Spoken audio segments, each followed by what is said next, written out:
بسم الله الرحمن الرحيم. اعوذ باللہ من الشیطان اللعین الرجیم. بسم اللہ الرحمن الرحیم.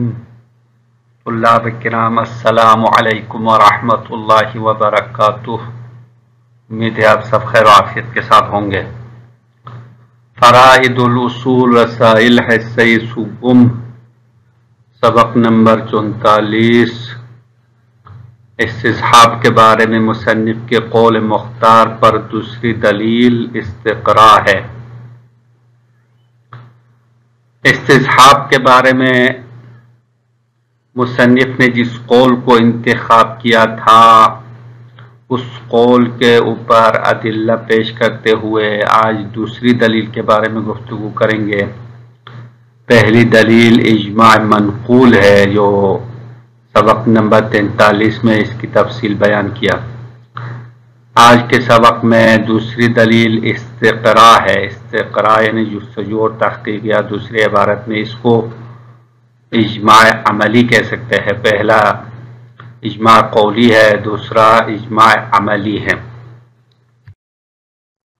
شک رافی میں استصحاب معتبر ہونے کی دوسری دلیل اجماع عملی استقراء ہے. شک رافی میں استصحاب حجت ہونا یہ صاحب کتاب کا نظریہ ہے، اور اس پر پہلی دلیل اجماع منقول ہے، اجماع لفظی ہے جو علماء سے اجماع ہونے کی بات منقول ہے. اور دوسری دلیل اجماع عملی ہے. اجماع عملی سے مراد استقراء ہے. علم فقہ کے اول سے آخر تک تحقیق اور جستجو کا نتیجہ یہ ہے کہ شک رافی میں تمام موارد میں شارع نے استصحاب کے مطابق عمل کیا ہے اور حالت سابقہ کے مطابق حکم لگایا ہے. جناب شیخ صاحب کا کہنا ہے کہ بے شک ہم نے علم فقہ کے اول سے آخر تک حکم سابق رافع کے اعتبار سے مشکوک ہونے کے موارد کے بارے میں تحقیق اور جستجو کی ہے. ان تمام موارد میں شارع مقدس نے حکم سابق کی بقا کا حکم لگایا ہے، مگر یہ کہ حکم سابق کے برخلاف کوئی معتبر دلیل ظنی امارہ آ جائے. جناب شیخ فرماتے ہیں ہم نے علم فقہ کے اول کتاب طہارت سے لے کر آخر تک، آخر علم فقہ کتاب دیات ہے، تو شروع سے آخر تک تمام موارد کے بارے میں جستجو اور تحقیق کیا ہے. اس کا نتیجہ یہ ہے کہ جہاں جہاں پہ حکم سابق مشکوک ہو جائے تو اس کے بارے میں شارع مقدس کا طریقہ کار یہ ہے کہ حالت سابقہ کی بقا کا حکم لگاتے ہیں. مگر ایک صورت میں حالت سابقہ کی بقا کا حکم نہیں لگاتے ہیں، وہ اس وقت ہے جب حالت سابقہ کے برخلاف کوئی معتبر دلیل ظنی امارہ آ جائے، جیسا کہ وہ رطوبت جو پیشاب یا منی خارج ہونے کے بعد استبراء کرنے سے پہلے نکلی ہے اس کی نجاست کا حکم لگایا ہے. اس کی نجاست کا حکم لگانا حالت سابقہ طہارت معتبر نہ ہونے کی وجہ سے نہیں ہے، بلکہ یہاں پر ظہور پیشاب اور منی کے مجرا میں نجاست کے ذرات کا باقی ہونے کا احتمال کو اصل عملی پر غلبہ دیا ہے، یعنی ظہور کو اصل پر مقدم کیا ہے، اسی وجہ سے نجاست کا حکم لگایا ہے. وگرنہ قاعدہ طہارت کی وجہ سے بھی طہارت کا حکم لگا سکتے تھے. اب جناب شیخ نے استصحاب کے برخلاف دلیل ظنی اور امارہ ہونے کی کئی مثالیں دی ہے. ان میں سے ایک مثال یہ دی ہے کہ انسان نے پیشاب کیا، اس کے بعد استبراء نہیں کیا، استبراء کیے بغیر کچھ مدت گزرنے کے بعد رطوبت خارج ہو گئی، یا منی خارج ہو، یا منی کے استبراء کے بغیر کچھ رطوبت نکلی، تو اس رطوبت کے نجس ہونے کا حکم لگاتے ہیں. تو اس کی نجاست کا حکم لگانا ظہور کو اصل پر مقدم کرنے کی بنیاد پر ہے، کیونکہ ظاہراً یہ ہے کہ جب استبراء نہیں کرتے ہیں تو پیشاب اور منی کے ذرات مجرائے پیشاب میں مجرائے منی میں باقی رہتا ہے تو اور تھوڑی دیر بعد وہ باہر نکل آتی ہے، اسی وجہ سے یہاں نجاست کا حکم لگاتا ہے۔ اگر حالت سابقہ کے مطابق حکم لگائے تو حالت سابقہ تو طہارت ہے، پاک ہے، تو پاکی کا حکم لگانا چاہیے، تو یہاں پاکی کا حکم نہیں لگایا جا سکتا ہے چونکہ یہاں پہ ظہور کو اصل پر مقدم کیا۔ اس سلسلے کی دوسری مثال بڑے حمام کے سیوریج کے پانی کی نجاست کا حکم لگانا ہے۔ اس میں حالت سابقہ کی بنیاد پر طہارت کا حکم نہیں لگاتے ہیں۔ حالت سابقہ کے برخلاف حکم لگانے کی دوسری مثال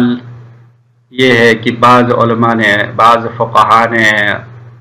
عمومی اور اجتماعی بڑے حماموں سے جو نکلنے والے پانی ہے اس کی نجاست کا حکم لگایا ہے، تو یہ حالت سابقہ کی بنیاد پر نہیں ہے۔ اگر حالت سابقہ کو مد نظر رکھے استصحاب جاری کرے تو وہ تو پاک ہونا چاہے، وہ پانی پہلے پاک ہے اب بھی پاک ہے، لیکن یہاں پہ چونکہ عام طور پر ان حماموں میں، ان باتھ روموں میں نہانے والوں کا بدن نجس ہوتا ہے، اس لیے اس سے نکلنے والے پانی بھی نجس ہے، اور یہاں پہ بھی ظاہر کو اصل پر مقدم کیا ہے، کیونکہ عام طور پر ان حماموں میں نہانے والوں کا بدن نجس ہوتا ہے۔ ظاہر کو اصل پر مقدم کرنے کی تیسری مثال مسلمانوں کے افعال کو ظاہراً صحیح ہونے پر حمل کرنا ہے۔ حالت سابقہ کے برخلاف حکم لگانے کی تیسری مثال فعل مسلم کو ظاہراً صحت پر حمل کرنا۔ کوئی مسلمان کوئی کام انجام دیتا ہے تو جب تک اس کے برخلاف کوئی دلیل نہ ہو اس کو صحیح قرار دیتے ہیں، جیسا کہ کوئی مسلمان اگر جانور ذبح کرے تو اس کی پاک ہونے کا حکم لگاتے ہیں، یا کوئی ایسا فعل انجام دے دے جو واجب کفائی ہے، مثلا میت کی نماز پڑھائے کوئی مسلمان تو اس کے صحیح اور غلط ہونے میں شک ہو جائے تو اس کے صحیح ہونے پر حکم، صحیح ہونے کا حکم لگاتے ہیں۔ تو یہ تیسری مثال ہے، یہاں پہ بھی حالت سابقہ کو مد نظر نہیں رکھا ہے بلکہ حالت سابقہ کے برخلاف حکم لگایا ہے۔ آخر میں صاحب کتاب کہتا ہے انصاف یہ ہے، یہ استقراء یقین کے نزدیک ہے۔ اب استقراء جیسا کہ علم منطق میں بتایا، استقراء کے دو اقسام ہے، استقراء تام یا استقراء ناقص۔ تو استقراء ناقص تو مفید ظن ہے، یہ تو فائدہ مند نہیں ہے۔ اما ایک استقراء تام ہے جس میں تمام موارد کے بارے میں جستجو کی ہے، تو جناب شیخ فرما رہا ہے کہ فقہ کے موارد میں استصحاب جاری ہونے کے ہم نے تمام موارد کے بارے میں جستجو کی ہے، تو یہ استقراء مفید یقین ہے، یعنی یقین کے نزدیک ہے، اور جب یقین کے نزدیک ہو جائے تو یہ حجت ہو جائے گا۔ یہ استقراء اس استقراء سے بہتر ہے جس کو وحید بہبہانی اور صاحب ریاض وغیرہ نے بطور مطلق بینہ یعنی دو عادل کی گواہی کے معتبر ہونے پر انجام دیا ہے۔ جناب شیخ فرما رہے کہ استصحاب حجت ہونے کے بارے میں ہم نے جو استقراء کی ہے وہ اس استقراء سے بہتر ہے جو جناب وحید بہبہانی اور صاحب ریاض اور دوسرے کچھ فقہا نے بینہ کے معتبر ہونے پر انجام دیا ہے۔ تو بینہ یعنی دو عادل کی گواہی بطور مطلق تمام موارد میں معتبر ہونے پر استقراء اور جستجو کی ہے، اور انہوں نے اسی استقراء کو بینہ کی حجت پر دلیل کے طور پر پیش کیا، تو وہ استقراء مفید یقین کے حد تک نہیں ہے، ممکن ہے اس استقراء میں کچھ نقص اور کمی پایا جائے، لیکن ہم نے جو استقراء انجام دیا ہے وہ اس استقراء سے بہتر ہے، کیونکہ انہوں نے جو استقراء انجام دیا ہے وہ قابل نقض ہے، یعنی بینہ دو عادل کی گواہی تمام موارد میں معتبر ہونا یہ ہر جگہ پر نہیں ہے، بلکہ کبھی کبھار ممکن ہے دو عادل کی گواہی کافی نہ ہو بلکہ چار عادل کی گواہی معتبر ہو، تو دو عادل کی گواہی ہر جگہ پر معتبر ہونے والی بات قابل نقض ہے، یہ کبھی کبھار اس کے باطل ہونے کا خدشہ ہو سکتا ہے، لیکن ہمارے محل بحث میں استقراء معتبر ہونا یہ اس استقراء سے مضبوط اور قوی ہے۔ مصنف کے منتخب کردہ قول پر قائم کیے ہوئے ادلہ میں سے تیسری دلیل احادیث مستفیضہ یعنی کثیرہ ہے۔ مصنف کے قول مختار پر کلن 3 ادلہ پیش کیا گیا، ان میں سے پہلی دلیل اجماع منقول ہے جس کے بارے میں تفصیلات مکمل ہو گئی ہے، دوسری دلیل اجماع عملی یا استقراء ہے جس کے بارے میں تفصیل مکمل ہو گئی، تیسری دلیل احادیث کثیرہ ہے، احادیث مستفیضہ ان کو نام دیا ہے۔ تو اس کے بارے میں آگے اسباب میں تفصیلات آنے والے ہیں، لیکن آج کے اس سبق میں ہم 2-3 اصطلاحات کے بارے میں وضاحت کریں گے۔ سب سے پہلے مستفیضہ ہے، لفظ مستفیضہ احادیث کی صفت ہے، تو احادیث مستفیضہ کسے کہتے ہیں؟ اور دوسرا سوال روایت مضمرہ کسے کہا جاتا ہے؟ کیونکہ احادیث کثیرہ میں سے پہلی روایت مضمرہ ہے اور دوسری روایت بھی مضمرہ ہے، تو روایت مضمرہ کی کیا حیثیت ہے اور اس کی تعریف کیا ہے، اس کے بارے میں آج کی گفتگو میں مختصر وضاحت کرتے ہیں۔ احادیث مستفیضہ ان احادیث کو کہا جاتا ہے جو کہ کسی موضوع پر کثرت کے ساتھ احادیث منقول ہو گئے ہیں لیکن تواتر کی حد تک نہیں پہنچا ہے، لہذا استفاضہ خبر واحد اور خبر متواتر کے درمیانی مرحلہ ہے۔ احادیث اور روایات کی پہلی تقسیم میں 2 اقسام بنتے ہیں، خبر واحد اور خبر متواتر۔ تو خبر مستفیضہ ان کے درمیانی مرحلہ ہے جو حد تواتر تک نہیں پہنچا، خبر واحد کے حد سے آگے بڑھا ہے، یعنی مختلف طریقوں سے اسناد سے منقول ہے لیکن تواتر کے حد تک نہیں پہنچا ہے۔ ان روایات میں سے جو کہ استصحاب کی حجیت پر دلالت کرتی ہے ایک روایت مضمرہ ہے جس کو جناب زرارہ نے نقل کیا ہے، لیکن جناب شیخ کا کہنا ہے کہ اس روایت کا مضمرہ ہونا ضرر نہیں دیتا ہے۔ علم حدیث کے اصطلاح کے مطابق روایت مضمرہ اس حدیث کو کہا جاتا ہے جس میں امام معصوم کا نام نہیں لیا ہے بلکہ اس کی جگہ پر ضمیر استعمال کیا ہے، جیسا کہ راوی کہتا ہے سألتہو، میں نے ان سے پوچھا۔ تو روایت مضمرہ وہ روایت ہے جس میں مسئول عنہ کا نام نہیں لیا، یعنی جس سے سوال کیا ہے، جس سے مسئلہ پوچھا ہے وہ کون ہے پتہ نہیں ہے، اس کی جگہ پر ضمیر ہے، اس لیے اس کا نام مضمرہ کہا ہے۔ ممکن ہے مسئول عنہ امام معصوم ہو یا کوئی اور ہو، جب مسئول عنہ کا نام نہیں لیا تو اگر کوئی عام راوی ہے تو پتہ نہیں چلتا ہے کہ جس سے مسئلہ پوچھا ہے وہ معصوم ہے یا کوئی اور ہے، پتہ نہیں ہے، اسی لیے روایت مضمرہ ضعیف روایت شمار کیا جاتا ہے۔ لیکن یہاں ہمارے مالباس میں جو روایت مضمرہ ہے وہ روایت کی سند کے لحاظ سے مسئلہ نہیں ہوگا، مگر یہاں پر چونکہ راوی جناب زرارہ جیسی بڑی شخصیت ہے لہذا ممکن نہیں ہے وہ احکام شرعی کے بارے میں غیر امام سے سوال کرے، اور یہ روایت جو استصحاب کی حجیت پر پیش کیا ہے یہ روایت کا مضمرہ ہونا کوئی مشکل نہیں ہے، کوئی مسئلہ نہیں ہے، کیونکہ راوی کی شخصیت بڑی علمی شخصیت ہے، زرارہ جیسی بڑی شخصیت، تو زرارہ کسی غیر امام سے احادیث نقل کرے یہ نہیں ہو سکتا، اسی لیے روایت مضمرہ ہونا کوئی مسئلہ ساز نہیں ہے، کوئی مشکل نہیں ہے۔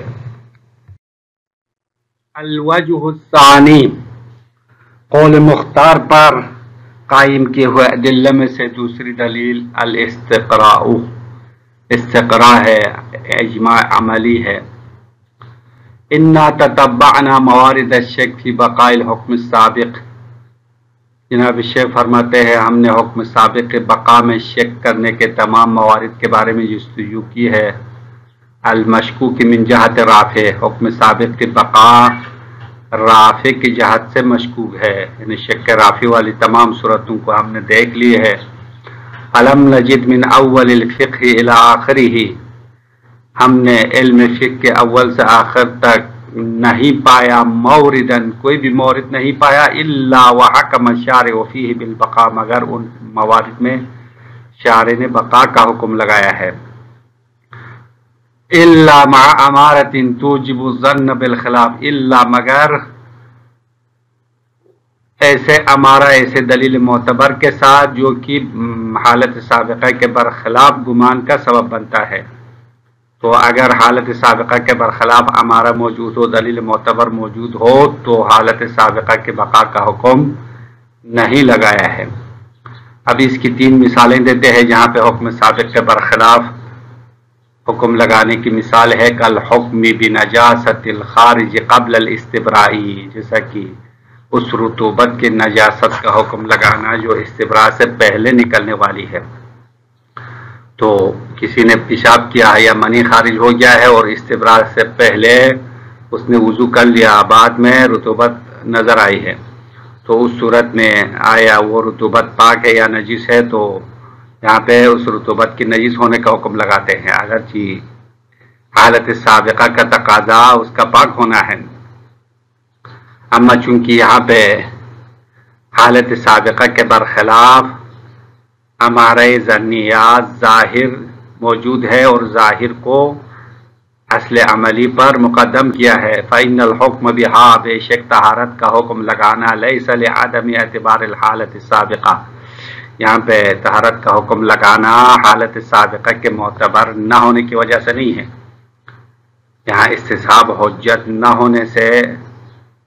نجاست کا حکم نہیں لگایا، بلکہ نجاست کا حکم اس بنیاد پر ہے کہ حالت سابقہ کے برخلاف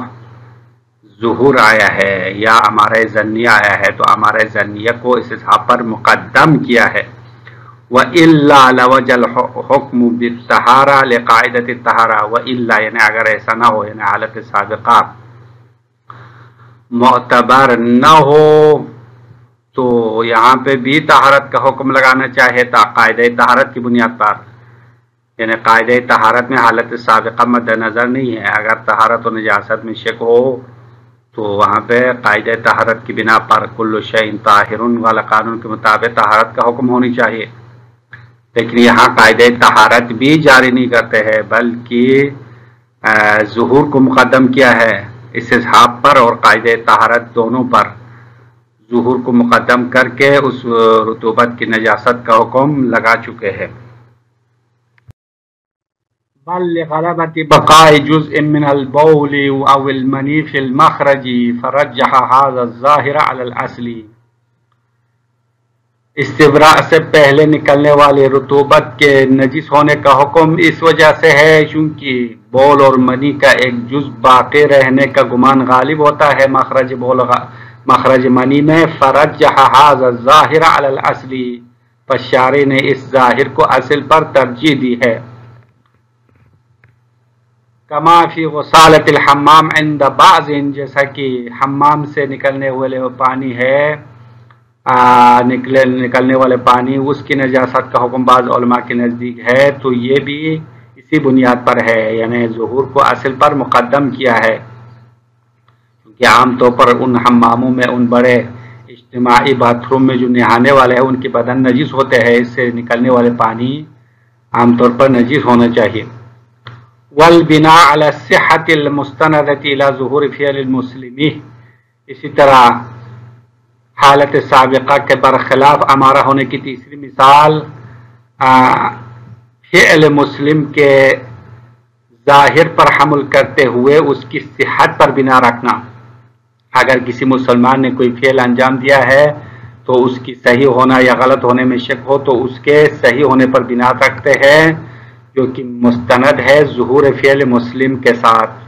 فعل مسلم کے ظاہر صحیح ہونے پر حمل کرتے ہیں. والانصاف، آخر میں جناب شیخ فرماتے ہیں انصاف یہ ہے کہ ان هذا الاستقراء یکاد یفید القطع، بے شک یہ استقراء جو استصحاب کے بارے میں جو ہم نے کی ہے وہ یکاد یفید القطع، یقین کے فائدہ دینے کے نزدیک ہے، یعنی یہ استقراء تام ہے تقریباً اور اس سے یقین کا فائدہ ہوتا ہے. وَهُوَ أَوْلَى مِنَ الْإِسْتِقْرَاءِ الَّذِي ذَكَرَ غَيْرُ وَاحِدٍ أَنَّهُ الْمُسْتَنَدُ فِي حُجِّيَّةِ شَهَادَةِ الْعَدْلَيْنِ عَلَى الْإِطْلَاقِ. جناب شیخ فرما رہے کہ یہ استقراء جو ہم نے استصحاب کے بارے میں انجام دیا ہے اس استقراء سے بہتر ہے جس کو ایک سے زیادہ علماء نے ذکر کیا کل محقق البہبہانی و صاحب ریاض، جیسا کہ جناب محقق البہبہانی نے کہا ہے اور صاحب ریاض نے کہا انہ المستند فی حجیت شہادت العدلین علی الاطلاق، بطور مطلق دو عادل کی گواہی حجت ہونے کی دلیل ہے، استقراء دلیل ہے، دو عادل کی گواہی حجت ہونے کی ایک دلیل استقراء ہے۔ تو وہ استقراء شہادت عدلین کے حجت کے بارے میں انجام دیا ہے، تو اس استقراء سے یہ استقراء جو استصحاب کی حجت کے بارے میں ہم نے انجام دیا ہے یہ بہتر ہے، اور اس کی وجہ پہلے ہم نے خلاصے میں بتا دیا کہ دو عادل کی گواہی کے حجت ہونے کے بارے میں استقراء ہے وہ قابل نقض ہے، ممکن ہے ایک دو موارد میں یہ ثابت نہ ہو، دو عادل کی گواہی معتبر نہ ہو، جیسا کہ زنا کے ثبوت کے لیے 4 عادل کی گواہی کی ضرورت ہے، تو ہر جگہ پر بطور اطلاق دو عادل کی گواہی معتبر ہونا فقہ میں ثابت نہیں ہے، اسی لیے وہ استقراء ناقص شمار ہوگا۔ اور استصحاب کی حجت کے بارے میں ہم نے استقراء انجام دیا ہے، یہ تقریباً استقراء تام ہے اور مفید یقین کا نزدیک ہے، یکاد یفید القطع، صاحب کتاب نے کہا یہ والا استقراء جو استصحاب کے بارے میں ہے وہ مفید قطع ہونے کی نزدیک ہے۔ السلام علیکم ورحمۃ اللہ وبرکاتہ۔